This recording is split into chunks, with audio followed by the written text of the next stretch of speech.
Welcome to the Kindness Warrior podcast. I'm your host, Carly Riggs. We have a couple season 2 teaser episodes for you today.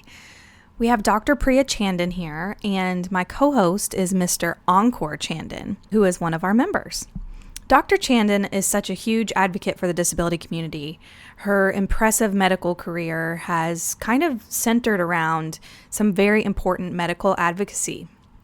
You can find her at University of Louisville School of Medicine in the Department of Neurosurgery at the Division of Physical Medicine and Rehabilitation. Her list of accomplishments is vast, but most notably, she serves as project director for the National Curriculum Initiative in Developmental Medicine, which is a 5-year partnership between the American Academy of Developmental Medicine and Dentistry and Special Olympics International. Just recently, she has pulled in some of our members from Down Syndrome of Louisville to join in with this amazing project as well. So the goal of this project is to provide training to medical students in the field of developmental medicine, the care of individuals with intellectual and developmental disabilities, IDD, across the lifespan.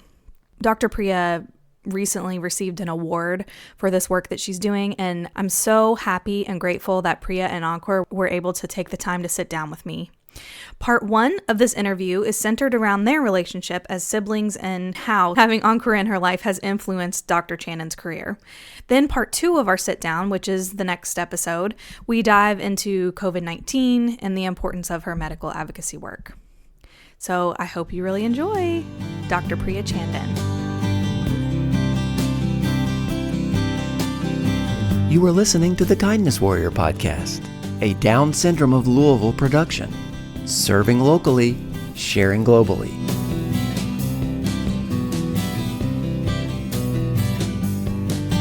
First, I'm going to introduce our amazing co-host today, which is Ankur. And I've written down some things that are amazing about you, and then you can add on to this list if I forgot something, okay? All right, so you are remarkably talented. You play the piano beautifully. That's some of my favorite videos are Ankur playing the piano. You attend college at Jefferson Community Technical College, right? You have recently received a Ruby's Rainbow Scholarship for college. Is that right? Yeah, that's right. Okay. You are an avid athlete. What sports do you play? I play basketball, swimming, track and field, golf, football, and baseball. That is a lot of sports. How do you have time for all those? I do one at a time. Just one at a time. Hey, that's good advice for people. Just do things one at a time. You can do lots of things. And you have a job at Home Goods. Is that right? Is that the right store? Oh my gosh. Yeah. So we were, before I hit record, we were talking a little bit. It is November the 5th. Is that the date? The 5th. And have you already been putting out Christmas decorations? Yeah. A lot. Are people buying Christmas decorations already? I bet they are, especially this year. I think everyone's really excited for some Christmas cheer in 2020. Yeah. Oh, yeah. And then I also made a note that before you got your job at Home Goods, you lived in Georgia. Is that right? Yeah, that's right. And what was your job when you lived in Georgia? Assisting in medical records at the hospital in Decatur. So you worked at the hospital for how many years? For 16 years. 16 years. I don't think I've ever done anything for 16 years. That is very impressive. Very, very impressive. So did I leave anything off the list of your accomplishments? Not really? Okay. Yeah. Well, I'm so excited to have you here today as my co-host. And really what it's going to be is that you, first I'm going to let you introduce Dr. Chandan. Are we going to call her Dr. Chandan? Are we going to call her Dr. Priya? No. We just call her Priya? Yeah. Okay. Yeah. He's like rolling his eyes. Yeah, exactly. So I'm going to let you introduce her, but then we'll also let you ask some burning questions that you've always wanted to know. Does that sound fun? Okay. All right. So first, I'm going to let you introduce her. What would you like the listeners to know about your sister? being a straight A student and the best sister I've ever had. Oh, straight A student, the best sister you've ever had. That is amazing. What a great introduction. So we do have Dr. Priya Chandan here with us today. So you're at the medical school and Yes. do you practice? How's that work? Yeah. So does anyone call you professor? That was my other question. Like, do they call you professor? Do they all call you doctor? Like, how does that work? They all say doctor, and I know like when I was doing my PhD studies, they told us like call us by our first name. But I just couldn't because I was so used to like in Sure. medicine as a sign of respect, like all your professors and teachers are doctor. So I would say at the School of Medicine that tends to be the etiquette is that it's doctor, regardless of PhD or clinical, but I do mostly research now. So I still have my license and do some clinical care, but most of it is just like trying to build referral networks. And so more on that systems level than direct patient care, day in and day out kind of thing. So Ankur is the big brother. Is that correct? Yep. Yep, you are the big brother, and you guys grew up in Georgia. Where in Georgia, Priya, are you guys from? So we are from Snellville, Georgia, which is in Gwinnett County, which is one of the suburbs of Atlanta. And my next question, and Ankur, you'll probably like this one, but what was it like growing up with Ankur as a big brother? I mean, it was pretty awesome, I will say. We are very close. We were never really bored because we always just kind of played with each other. And what's the age difference? 3 years. How many? Sorry. 3. 3 years. Okay, good. That's a nice good. My older brother is about 3 years older, and we always had a good relationship as well. Yeah. Not quite enough to be competitive, or enough to not be competitive, I guess, is what it was. That he more like took care of, like protected me and stuff like that. Have you always been protective, Ankur, of Priya? Yeah. Every day. Every day. Yeah. And now you get to be protective of your baby niece. Yep. And the cycle starts all over again, huh? Oh yeah. I also have a new baby niece. Oh. Yeah, she's only 3 weeks old. Her name's Bowie. Oh, I Shout love out, that. a podcast shout out to Bowie. Hey, Zoe. Yeah, absolutely. So we both have a new baby niece that we can protect.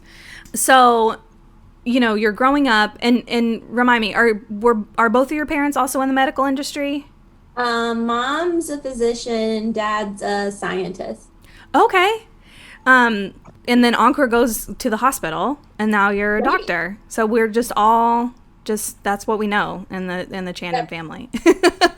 Yep. Yeah, Yep. absolutely. Dad worked for AT&T in Atlanta for a long time, so he did stuff related to fiber optic cable and like the straight Okay. cable and stuff like that. All right. Okay. I don't know why I was thinking that he did more like, medical. I thought that they were both in the medical field, but so definitely academics, because I feel like with Ankur too, like we strive for our goals, right? And that's just kind of in your blood, right? Or do you Yeah. would you say, Ankur, that your parents kind of pushed you? Pushed you is not the right word, but like, they like make sure that you. Yeah. I Yeah. mean, Yeah, they did. yeah. They always had like high expectations in a good way, right? Like Yeah. they knew that we were both capable. Yes. And they weren't gonna lack. Oh yeah. Yeah, that makes a lot of sense. And this is something I love to ask siblings for some reason, but was there a time when you were growing up that you remember realizing that Ankur had Down syndrome? Yeah, so I remember, I guess, so the first time I remember we talked about it, do you remember this story? Not really. All right, I'll tell it. You can add in. All right. So we were at the mall, right? We were in the food court, and I was like, I must have been like 6, and I think you were like 9. And we were eating food, and for whatever reason, I was just curious. And so I asked my parents, I was like, Ankur has Down syndrome, but like, what is Down syndrome? And when you ask like a physician and a scientist that, their answer relates to, the science of it. And, they, gave me the breakdown of trisomy 21 and what is a chromosome and all that kind of stuff, right? But to be honest, Ankur and I were way more interested in our Chinese food at the time. So we kind of heard what they said and kind of ignored it and ate our food. Yeah. And then as we were leaving the food court, I remember that you sneezed into a tissue and you then handed me your snotty tissue and I think I did it. Like I did it. I sneezed out the extra chromosome and I was like, that's awesome. Let's tell mom and dad. And so we went running over and we were like, you guys can just like calm down. Like we solved it. Like it's taken care of. Like we don't even like, just so you know. But so we've always, and that's always been our approach, I think, to Down syndrome in terms of, like it's not anything that would hold you back and anything like that. But I remember, and that's how I've sort of always seen it as it's not something that defines you or should hold you back. It's something that is as small a part of who you are as, booger, I guess. That is one of the greatest stories I've ever heard. Truly. Like when I think of Ankur, that's not, like I don't say, oh, my brother who has Down syndrome. I'm like, my brother who's like a college student and plays piano and likes to be competitive with me, likes to tell the story of how I bit him when I was a kid. But to clarify, I was like 3. You tell it like it was last year. Well, now we have to hear it. All right. When I was 3. I was 3. Yeah, but when Priya was 3, she was crying about something. She bit me. Then I started crying after that. And my mom was like, "What is going on?" I was crying, and it was kind of loud, and you didn't really like it. And I started crying. And so, why did you start crying though? But you were crying. Yeah. So we're in some sort of argument, and it ended with. So I was mad and he was my big brother. And as you were familiar, when you have older siblings that are brothers, little sisters have to fend for themselves. So I did, and I bit him. And then I started crying because I felt bad because he was crying because he was like, oh my gosh, she just bit me. And then our parents came in and were like, what happened? And Uncle was like, Priya bit me. And I always got in trouble, wouldn't you say? Yeah. Yeah, like anything happened, whose fault was it? Yours. Yeah, see, mine. Well, of course, you're their firstborn baby. There was also a good one where, do you remember the one where we were arguing? And so we're like arguing about something, and Ankur looks at me and just kind of gets that like mischievous grin that he gets. And just kind of looks at me, and I'm like, what is he about to do? And then he takes his hands and claps like as loud as he can, falls to the floor and starts crying. And I'm like, what? And then our parents walk by and walk in and are like, Priya, why would you hit your brother? And I was like, are you kidding me? And I got in so much trouble. And you were just laughing because you knew.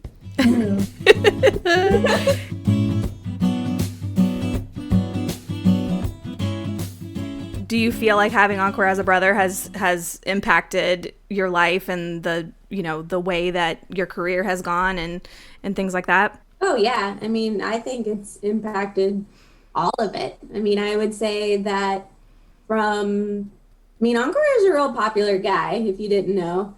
And so I've always been little sister, right? Like I've always been Ankur's little sister. And I loved that. I don't like being the one, in the front and center. Like that's Ankur's role. And I'm just sort of there.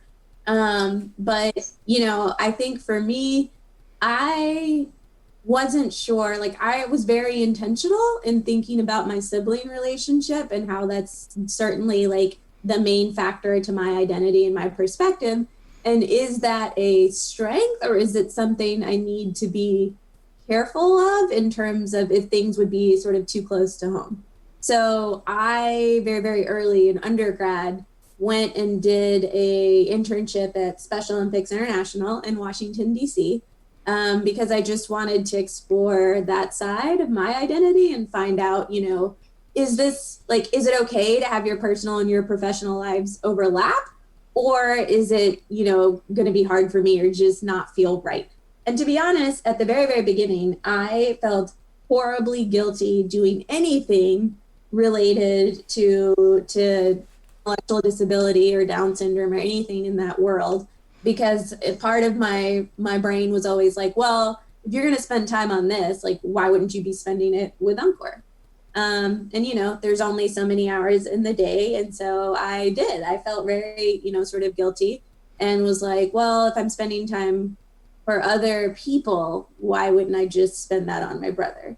But I think it's really Ankur that sort of encouraged me to go for it, and was like, no, like, you'd be good at this, you should do this. And I really liked my internship. And so from then I was like, you know what, I actually do better when these two worlds overlap. And so that's kind of what I'm going to do. But I think that that's something that every sibling probably has to figure out, to see, like, to what extent do you want overlap? To what extent is overlap good for you? And it's certainly like a personal decision. I just wish that everyone sort of had the opportunity to figure that out for themselves. I was like, because I was able to get, do that internship. And that's really what kind of sealed the deal for me, I would say. And I think Ankur, I would say, has taught me the most in terms of empathy. So I think that that's definitely where it comes from. It's Ankur. And, I think that that's why I'm interested in the things I'm interested in. And sort of my overall approach to life is from my big brother, not unlike a lot of other siblings with big brothers, I think. Yeah, absolutely. Do you ever have days where it does feel like you've brought work home?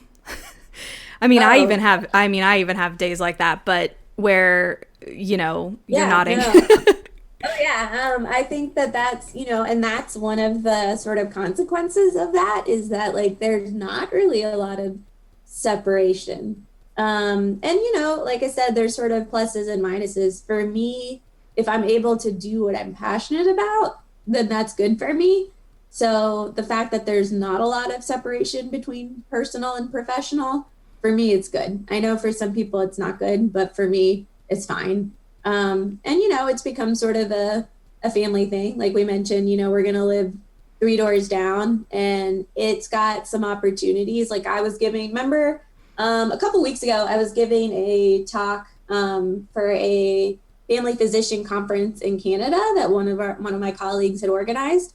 And she said, I want you to kind of speak on sort of self-advocate involvement in medical education. And so I said, okay, but like, can I just invite some self-advocates? And she said, yeah, sure. And so it happened to be a day where I was hanging out, and it was good because I could just go over, and Ankur and I hung out. And then, we took 10 minutes and hopped on this Zoom conference and said what we needed to say. And we signed off. And so it was, work, but also me hanging out with my family on a Sunday. Right. Yeah. Yeah. That's really nice.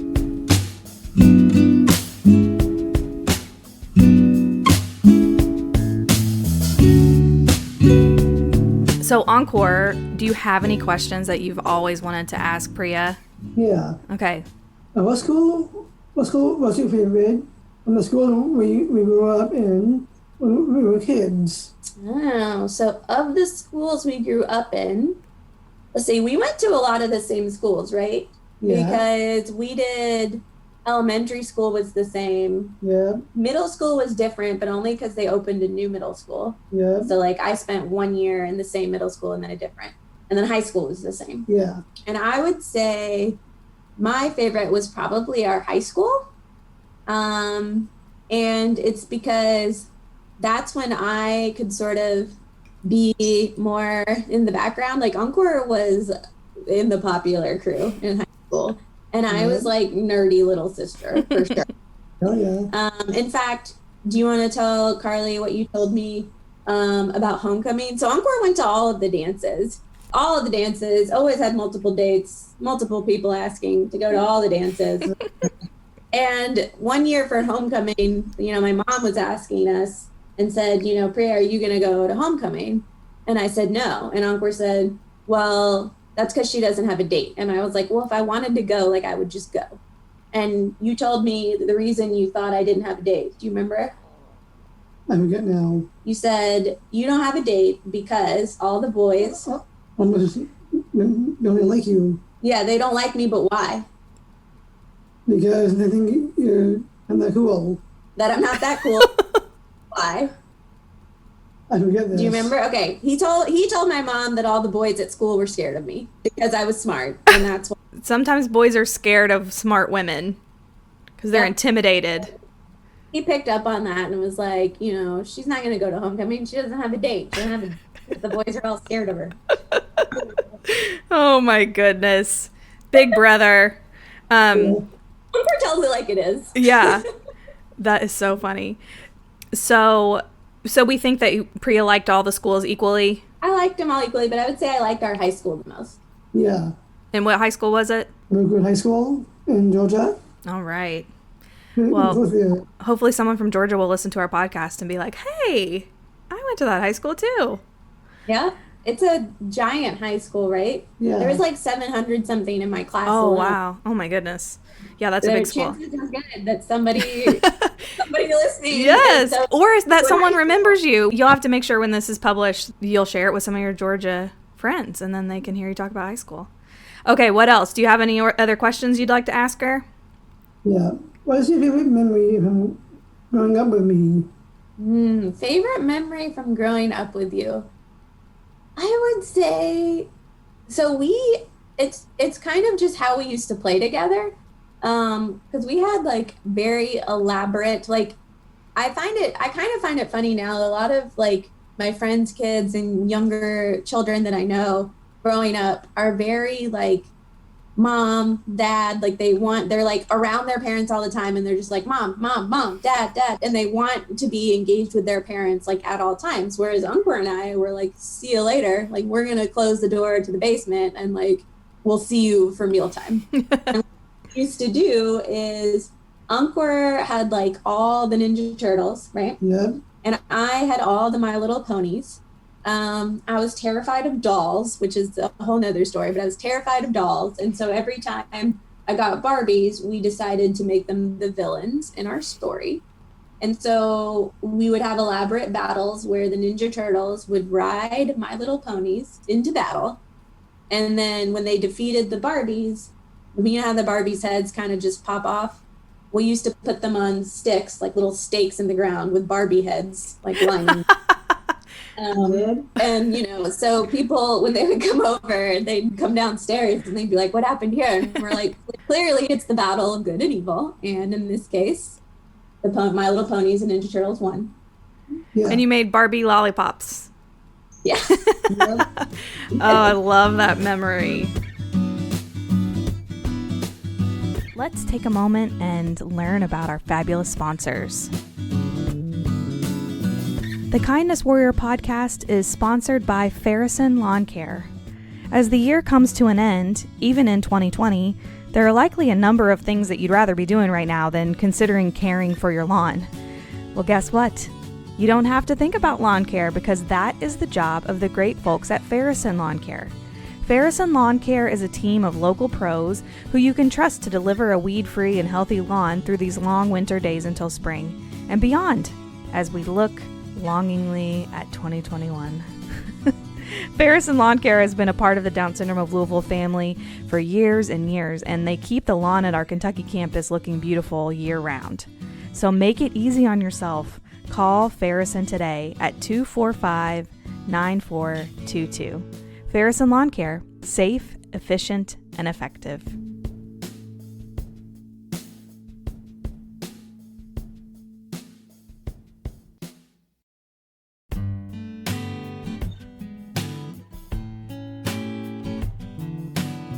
Do you have any advice for a young sibling, possibly, who has, maybe they have a new baby in the family with Down syndrome, or even an older sibling who's just struggling right now and might be feeling jealous? Do you have any advice for siblings? Is my question. I think the best advice I would say for siblings is find other siblings to talk to. And I'm happy to talk to anybody out there that wants to. But I think there's not always a lot of support for siblings. There's a sibling leadership network.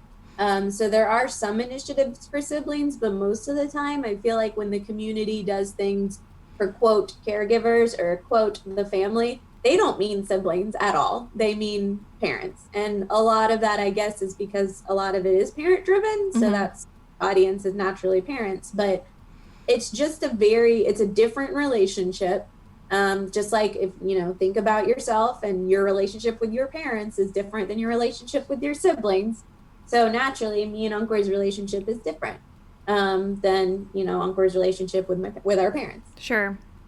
So I think talking to other siblings is really helpful, because I think siblings are sort of navigating, we're a little bit more likely to be real with our siblings and be like, get that, you can do that yourself, come on. Like, we're more likely, I think, to sort of push independence in a good way.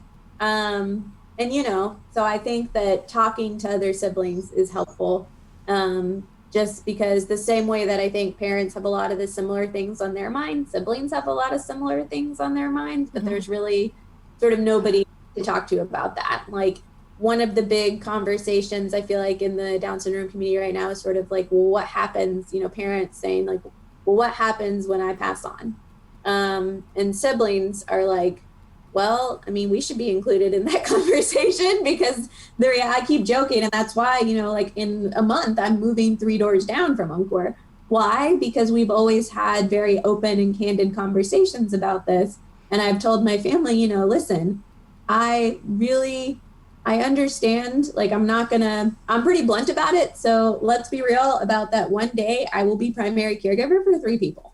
And I intend to, and I want to, but I'm going to need to plan for it. And I'm going to need us to have these candid conversations and plan about it, because it's not going to be good for anybody if, something could happen tomorrow. You never know. But we might as well have those open conversations. Absolutely. Well, and those conversations can be uncomfortable, but oh my gosh, the peace of mind that you have after you've had them. So have you used or looked into the adult sibling toolkit that I think it was the National Down Syndrome Congress put together? I don't think so. I'll have to check it out. I will say, like, Ankur and I are a bit like on, like, I always joke that Ankur's an old man, is what I joke with him about. Very funny. Very funny. Really an old man, but I will say that Ankur and I are, I think, we're both on kind of the old end of the spectrum now, aren't we? Yeah. And so there wasn't a lot when we were growing up. I looked for it. I looked for sibling support. I looked for those types of toolkits and things, and there wasn't. And so at that time, I kind of just made my own support and just, did that. But I think that now I've definitely seen that there's more interest in it, and I think more resources, which I think is great. And having like a buddy to just talk to, I think is really helpful. I also think that when thinking about, so I think from a parent's perspective, you have a child with Down syndrome, and your child is your child. When you are a sibling, it is, and it should be different. If you are a younger sister with an older brother, if you are 2 sisters, if you are 2 brothers, if you are older sister, younger brother, I think those are all different. The same way that, with other sibling dynamics, it's different. And so for me, that was also kind of the struggle, because, I don't think I've ever found, none of our friends, I don't think. Not really. I can't think of anybody that is older brother, younger sister. And that had its challenges. In middle school, especially, I will say, because middle school is just rough in general. But where folks would treat him differently because they thought he was younger. Is that what you mean? That, and then just like, tough for me. Like, I am a tiny individual. I'm pretty small. Growing up, I was very tiny. I was like on that less than 5th percentile rank thing. And like, when Ankur was in 8th grade and I'm in 6th grade, and like, if people are bullying him, like, I'm going to step in. But, it was, and that's probably why I'm as bold as I am now, because I had to be. But it was very difficult being a 6th grade girl trying to take on the 8th grade boys. But, you know, you're going to do what you got to do. Right, right. A lot of the advice or a lot of the sibling things that I've seen, I felt like didn't apply to me because in some ways they were portrayed as being like a second parent, you know, like, and I'm my older brother. Like, he doesn't want me nagging him, and I'm not going to do it. Like, I'm going to give him crap, and he's going to give me crap back because that's what older brothers and younger sisters do. Right. Yes, that totally makes sense. Yeah, but in no world do I want to act like his parent, and I doubt he really wants me to do that. No, really. Not really. Well, and I think that that's probably where some of this advocacy stuff comes from, is like, you know, you don't have that dynamic. So it's like, no, I'm going to push Ankur to be his own advocate. And that's where a lot of this stuff came from.